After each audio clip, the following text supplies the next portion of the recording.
How to cancel and delete private servers on Roblox Mobile. So hello guys, welcome back to my YouTube channel. In this video I'll be showing you how to cancel and delete private servers on Roblox Mobile. So let's get started. So first thing, just open up your Roblox application on your mobile and make sure you are already logged into your account. And as you can see, I've already signed in with my account. Now simply head back to this more button at the bottom right corner and simply scroll down and click on this bag icon, that is inventory option. So simply click on it.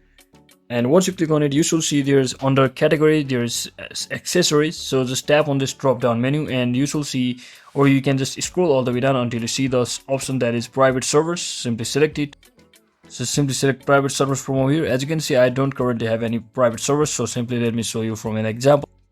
So as you can see in this example, there is a private server. So once you locate your private server, just click on this three dot icon at the right section of that particular private server, and you should see something like this, that is a configure button. Just tap on that.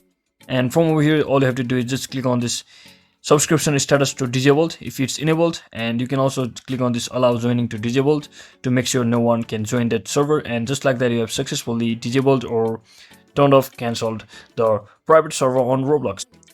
So that is it for today guys. Thanks for watching. Don't forget to like and subscribe.